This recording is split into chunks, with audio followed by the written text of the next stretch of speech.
Welcome to New TV Telugu. Telangana Jagruthi అధ్యక్షురాలు కల్వకుంట్ల కవిత కాంగ్రెస్ అగ్రనేత రాహుల్ గాంధీని ఉద్దేశించి సోషల్ మీడియా వేదికగా పలు ప్రశ్నలు సంధించారు. డీసీసీ అధ్యక్షుల శిక్షణ కార్యక్రమం కోసం రాహుల్ గాంధీ తెలంగాణకు వస్తున్న సందర్భంగా కాంగ్రెస్ పార్టీ ఇచ్చిన ఎన్నికల హామీలను గుర్తు చేస్తూ ఆమె ట్వీట్ చేశారు.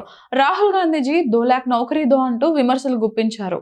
కాంగ్రెస్ ను గెలిపిస్తే ఏడాదిలో 2 లక్షల ఉద్యోగాలు ఇస్తామని హామీ ఇచ్చి ఇప్పటికే 2.5 ఏళ్లు గడిచిపోయిందని కవిత విమర్శించారు. మీ హామీని నమ్మి శిక్ష అనుభవిస్తున్న మా నిరుద్యోగుల గోడు మీకు పట్టదా అని ఆమె రాహుల్ ను సూటిగా ప్రశ్నించారు. పార్టీని గద్దెనెక్కించడానికి నిచ్చెన మెట్లుగా నిలిచిన యువత ఆశలను కాంగ్రెస్ చిదిమేసిందని ఆరోపించారు.